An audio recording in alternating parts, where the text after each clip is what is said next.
Picture this. It is Tuesday morning and nobody is telling you when to wake up, what to eat, or where you need to be.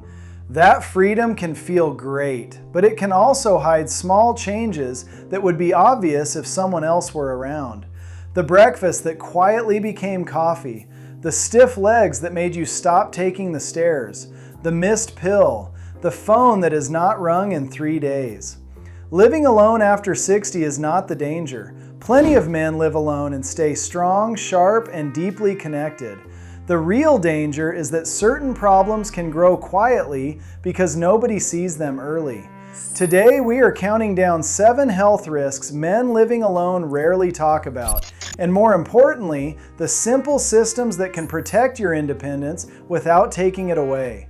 Stay to the end because number 1 is not what most men expect, and it can quietly affect nearly every other risk on this list.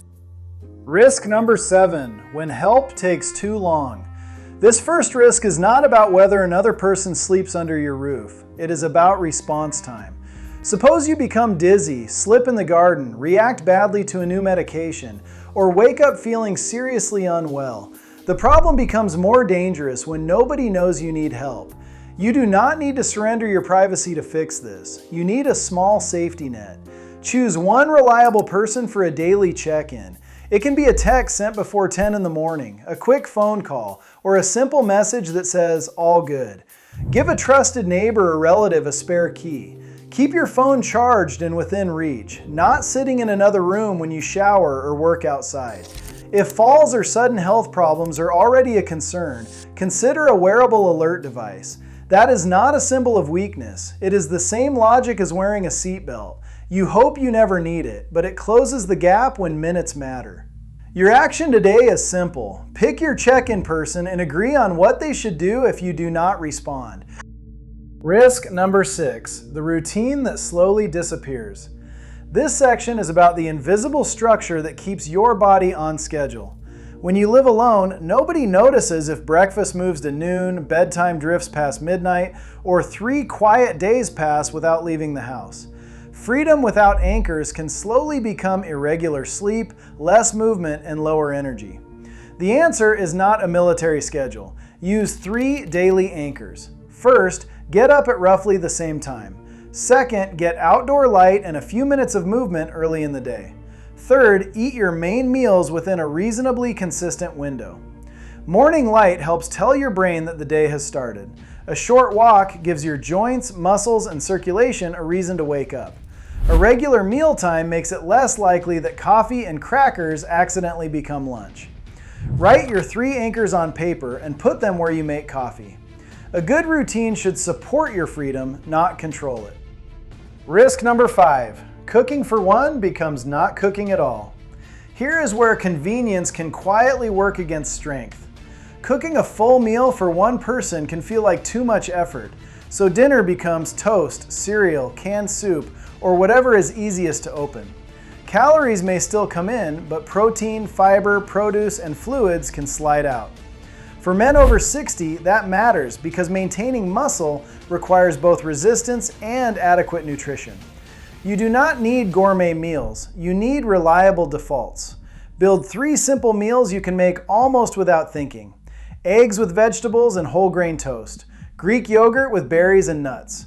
Chicken, beans, or fish with frozen vegetables and a microwavable whole grain. Keep a visible water bottle nearby, especially if thirst is easy to forget.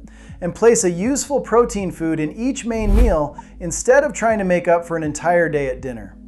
If shopping is the obstacle, use delivery, a community meal program, or split bulk groceries with a friend. Smart shortcuts still count. Your kitchen does not need variety every night. It needs a few dependable meals that make the healthy choice easier than skipping dinner. Risk number 4, losing the power to catch yourself. This chapter is about more than muscle size. It is about usable strength. Living alone can make physical decline easy to negotiate with. You carry fewer heavy groceries. You stop getting down on the floor. You avoid the chair that feels too low. Each decision makes sense in the moment, but together they remove the exact movements that preserve confidence. Walking is excellent, but walking alone does not fully train the strength needed to rise from a chair. climb stairs, regain balance, or get up from the ground. Twice a week, practice a short strength routine near a sturdy counter. Do 8 to 12 controlled chair stands. Add wall push-ups. Practice heel raises while lightly holding support. Then perform a supported step up on the lowest safe step. Move with control. Stop if you feel sharp pain, chest pressure, or unusual dizziness. If balance is uncertain, use support or have someone nearby. The milestone is not a dramatic transformation. It is noticing that the chair feels easier, the stairs require less effort, and you trust your legs more than you did last month. Risk number 3, no second set of eyes. This risk involves the small administrative mistakes that can become health problems. When prescriptions change, appointments move, or instructions arrive after a rushed visit, a second person often catches what was missed. A man living alone may have to be both the patient and the person keeping the entire system organized. Do not rely on memory alone. Keep one current medication list with the name, dose, and time for everything you take, including supplements. Use a weekly pill organizer if it helps. Set phone alarms for medicines that must be taken at specific times. After a medical visit, write the next action in plain language. Schedule the scan, collect the prescription, call about the result. Choose one trusted person who knows where your medication list and emergency information are kept. They do not need to manage your life, they simply become your backup when you are tired, ill, or overwhelmed. And if a label or instruction is unclear, ask the pharmacist. Guessing is not independence. Getting a clear answer is. Risk number 2, nights with no real off switch. This section is about sleep, but not just the number of hours in bed.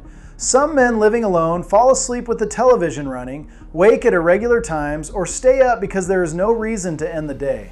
Others worry about noises, safety, or what might happen if they become ill during the night. Poor sleep can make the next day feel harder. You move less, reach for convenient food, lose patience, and may feel less steady on your feet. Create a simple shutdown routine. Dim the lights, lock the doors once, then stop rechecking. Put tomorrow's clothes or walking shoes where you can see them. Keep the bedroom cool and dark, and charge your phone within reach but away from your pillow. If you regularly wake gasping, struggle with severe daytime sleepiness, or have persistent insomnia, talk with a healthcare professional. Those patterns deserve attention, not another cup of coffee. Your goal is consistency, a familiar wind down, and a fairly stable wake time, even when nobody else is keeping the schedule. Risk number 1, the world gets smaller without you noticing. This is the risk that can quietly amplify every other item on the list. Living alone and feeling lonely are not the same thing. Some men enjoy solitude and have rich, connected lives. The problem begins when solitude turns into withdrawal. Fewer calls, fewer outings, less movement, less appetite, and fewer reasons to prepare for the day. It rarely announces itself. The world simply becomes smaller, one canceled plan at a time. Do not wait until you feel lonely to build connection. Put it on the calendar while you still feel fine. Choose one recurring contact, one place to go, and one person you can help. Call a friend every Wednesday. Attend a walking group, faith community, veterans group, workshop, or local class. Help a neighbor with a small task. Volunteer for something that expects you to show up. That last part matters. Connection becomes stronger when you are not only receiving attention, but contributing something useful.